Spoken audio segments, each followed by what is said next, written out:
This is Tracing Trust, a short series on media authenticity infrastructure. What it is, why we need it, and what could go wrong. In this video, I'll talk about eyewitness content, open source intelligence, and how authentication could shift the burden of proof. Ever since YouTube made it easy to host video online, and smartphones gave us all a portable camera in our pockets, we've been living in an age of user-generated content. User-generated content, or UGC, is any media uploaded to the internet by unpaid contributors rather than professionals. Besides causing an explosion of memes, dances, comedy routines, and of course animal clips, it's also strengthened the impact of eyewitness video, where engaged community members use their phones to record injustice and push for change.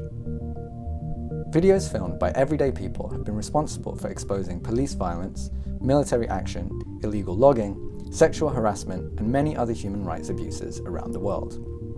There's also a growing field called OSINT, or open source intelligence, where investigators use online video to expose war crimes, criminal activity, or terrorist threats.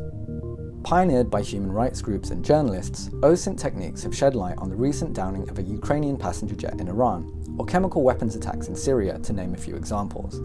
And these high-profile stories are inspiring a new generation of journalists to learn visual investigation skills.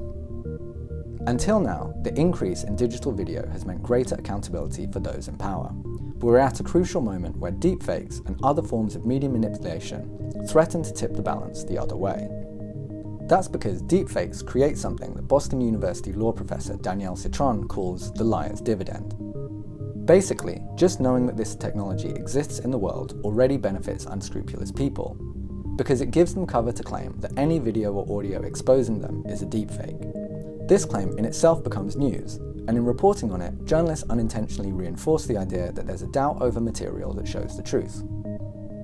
As the technology behind deepfakes becomes more widespread, everyone from professional journalists to everyday people will face more pressure to verify the media that they produce. Instead of the subjects of incriminating videos needing to prove that they're false, the burden could shift onto video activists, citizen journalists, and human rights defenders to show that the content is true.